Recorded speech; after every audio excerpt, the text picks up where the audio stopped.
C'est le plus célèbre des artistes colombiens vivants. Peintre, sculpteur, au fil des ans, il est devenu une véritable icône pop connue dans le monde entier. Ses personnages aux formes voluptueuses ont marqué à jamais l'histoire de l'art contemporain et s'arrachent à prix d'or.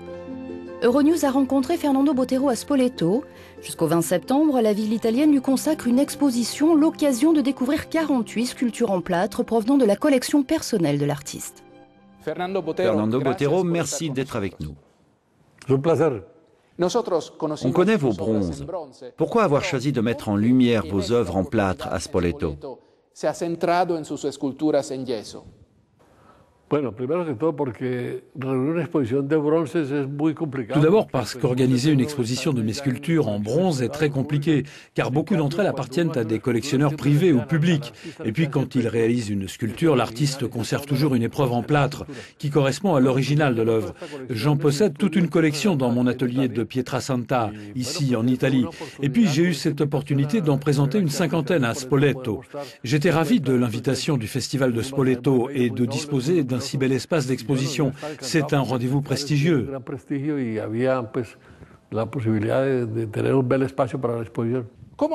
D'où vient l'inspiration dans votre peinture?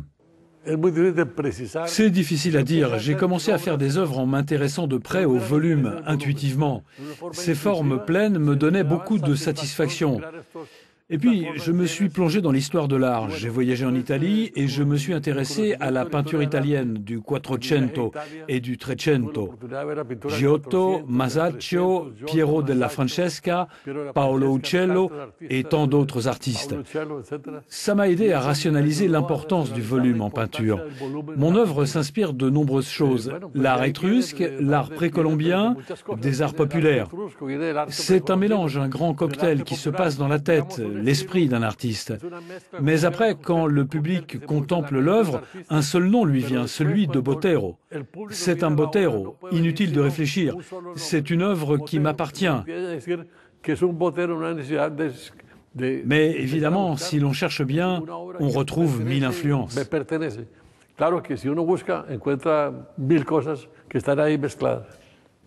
Vous avez déclaré « Je ne peins pas des femmes grosses ». Alors pourquoi cet intérêt pour le volume? En fait, le volume permet d'exprimer une certaine forme de sensualité, de plasticité. L'introduction du volume fut la cause, ou disons la révolution la plus importante qu'ait connue l'art. À savoir cette illusion de créer sur une surface plane l'idée d'espace, l'idée de l'existence de choses en volume. C'est ce que j'ai fait et ce fut une révolution extraordinaire. Mais au-delà de ça, c'est aussi une question de sensualité des formes qui produit une stimulation particulière quand on regarde un tableau. En tout cas, c'est comme cela que je le ressens. C'est ma façon de penser et de réfléchir sur l'art. Le volume en tant qu'élément plastique et sensuel continue de me paraître extrêmement important en peinture. Peindre est un plaisir. Mais je me souviens du tableau que vous avez dédié à votre fils décédé, un enfant sur un cheval et cette tristesse que l'on pouvait lire dans le regard de l'animal. Ce doit être très dur parfois de se dévoiler aux autres à travers une peinture. Le tableau auquel vous faites référence est très important pour moi. Je le considère peut-être même comme le tableau le plus important de toute ma vie. C'est le portrait de mon fils, Pedrito, qui est mort dans un accident de voiture. C'est la première toile que j'ai peinte après ce terrible accident. J'ai mis tout ce que mon âme et mon cœur exprimaient dans ce tableau. Donc oui, c'est un tableau qui en dit long sur moi et sur mes pensées et sur la peinture. Ce tableau se trouve dans le département d'Antioquia, à Medellín.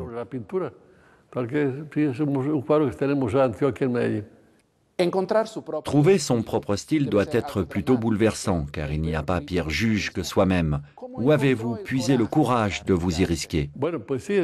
J'ai commencé à faire ce que je fais, de la peinture figurative, qui donne de l'importance au thème, à la forme, etc., à un moment où tout le monde peignait des choses abstraites.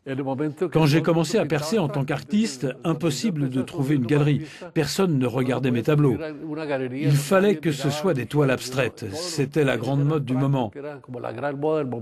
Donc ça a été très difficile. Mais par chance, je me suis accroché à mes convictions selon lesquelles la peinture, d'une certaine manière, doit être comme celle que je peins. Et puis j'ai eu le succès que l'on sait, parce que je suis resté fidèle à mes idées. Vous n'êtes pas indifférent à ce qui se passe dans le monde. Avez-vous fait de la politique à travers votre œuvre? J'ai abordé des sujets politiques. J'ai réalisé une série sur la violence en Colombie, une série sur la torture dans la prison irakienne d'Abu Ghraib. J'ai souvent évoqué les dictateurs, les juntes militaires à l'époque où ils étaient légion en Amérique latine. Je m'intéresse à la politique comme tout le monde. Je m'informe de tout ce qui se passe. Je suis ému par beaucoup des événements actuels. La question de l'immigration des pays pauvres vers l'Europe est dramatique aujourd'hui. J'ai les mêmes centres d'intérêt que le reste des gens. Parfois, je m'exprime à travers la peinture pour dire des choses sur un sujet.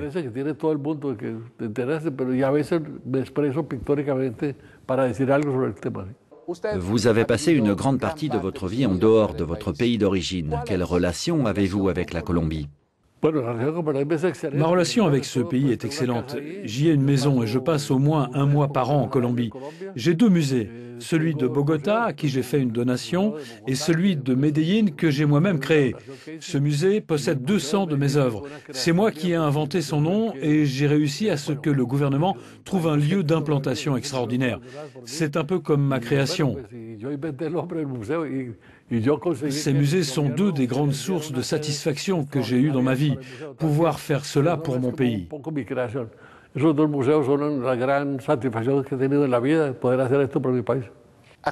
Actuellement, la guérilla des FARC et le gouvernement colombien travaillent à un cessez-le-feu. Quelle est votre position sur ces négociations? Je suis optimiste et j'espère qu'un accord de paix sera signé. Ce sera un grand soulagement pour le pays. Si on y parvient, le pays pourra se développer en sécurité très rapidement. Je suis admiratif de ce que fait le président colombien, ce qui est loin d'être le cas de tout le monde. Beaucoup de gens s'opposent au processus de paix, mais je crois que c'est formidable.